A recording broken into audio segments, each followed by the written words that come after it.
Hello everyone, আজকে হচ্ছে রবিবার। একদম সকালে ঘুম থেকে উঠে মা আমাকে একটা বেশ গুড নিউজ দিল। মা বলল যে একটা বিড়ালের বাচ্চা হয়েছিল জানতাম, বাট বাচ্চাগুলোকে কোথায় রেখেছে জানতাম না।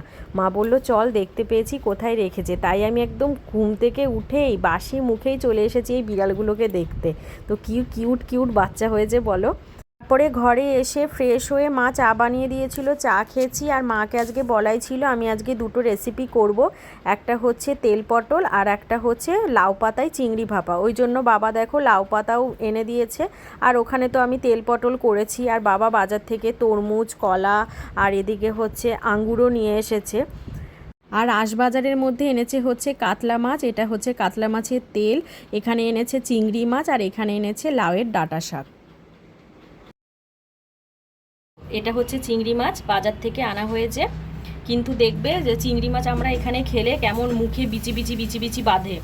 আমি ব্যাঙ্গালোরে দেখেছিলাম যে এরা এই পেছনের এই অংশটা থেকে পরিষ্কার করে নেয়, তো আমি ওখানে দেখে নিয়েছিলাম ওরা কিভাবে পরিষ্কার করে।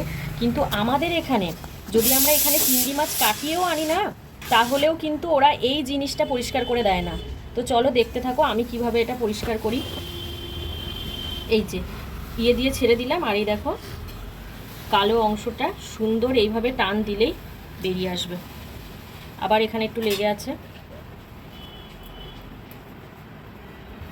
এই দেখো এইভাবে বেরিয়ে আসবে। এটা ফেলে দিলে চিংড়ি মাছে আর বিটি বিটি মানে আর কি হবে না। না হলে আগে আমার ওরকমই হতো, মুখে কিচকিচ কিচকিচ করতো, কিন্তু বুঝতাম না যে কেন হচ্ছে বা কোথা থেকে আসে।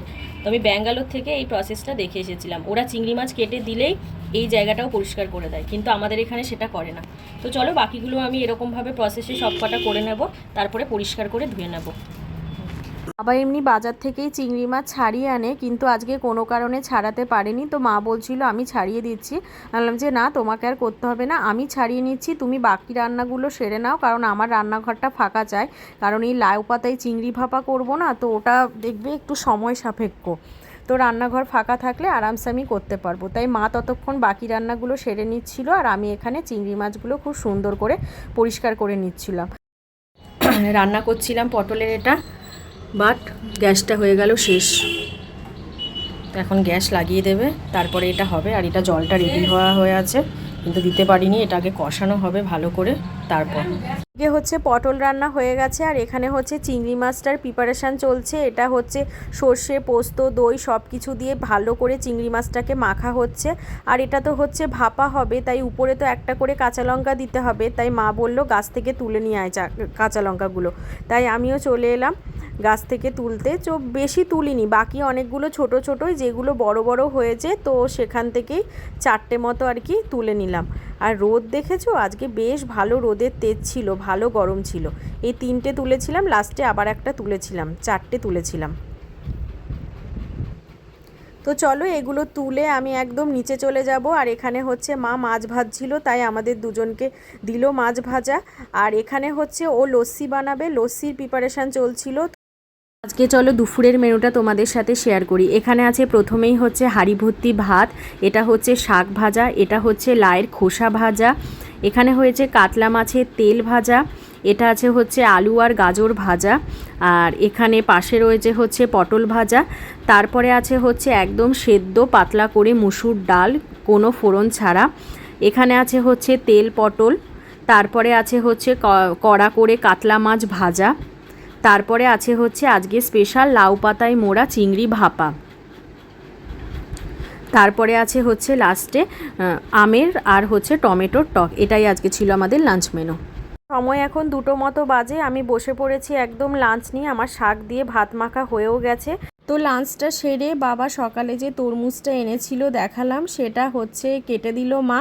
তো মা বলল এখান থেকে কটা পিস খেয়ে যা। তো এখান থেকে আমি 2টো পিস মতো খেলাম। আর এখন হচ্ছে 5:30 মতো বাজে, আমরা বেরিয়ে গেছি। তো বেরোনোর সময় ওই দেখো ওরা কিন্তু আজকে আর ওয়েলকাম করতে না, বাই বাই করতে চলে এসেছে। তো কিছুতেই তো কাজ ছাড়বে না যতক্ষণ না মা ওদেরকে একটু খেতে দেয়। তো খেতে দিয়ে ওরা ল্যান্স তুলে দেখো আমাদের সাথে সাথে যাচ্ছিল। তো এখানে আমাদের টোটো চলে এসছে। তো টোটোতে উঠে মাকে টাটা করে দিলাম। তো বাবা আজকে আর নিচে নামেনি, আজকে হচ্ছে আমরা ট্রেনে করেই যাব। 6:35 সময় সোদপুর থেকে আমাদের ট্রেন আছে। তো লাইন ক্রস করে ওই পারে চলে যাব, তারপরে অটো ধরবো। আর এখানে দেখো সূর্য অস্ত যাচ্ছে, কি সুন্দর সূর্যটাকে দেখাচ্ছে।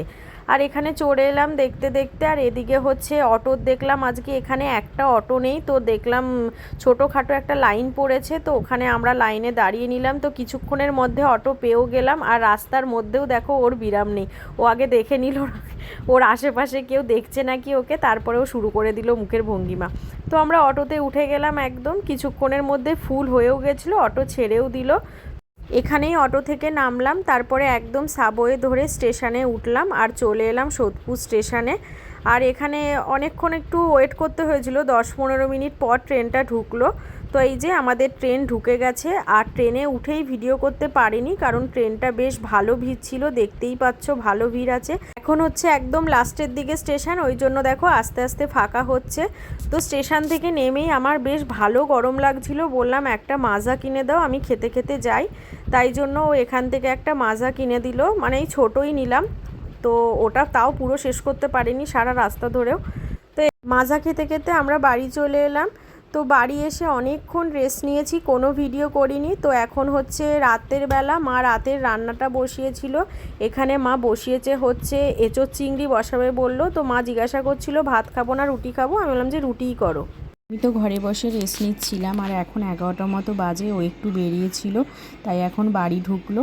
তো আসার সময় ও জানে আমি কিটক্যাট খেতে ভালোবাসি, তো একটা হাতে করে কিটক্যাট নিয়ে এসেছে। তো এটা হচ্ছে এখন ডিনারের টাইম, তো ডিনার করতে আমরা বসেই গেছি। তো এই ভিডিওটা এখানেই শেষ করলাম, টাটা।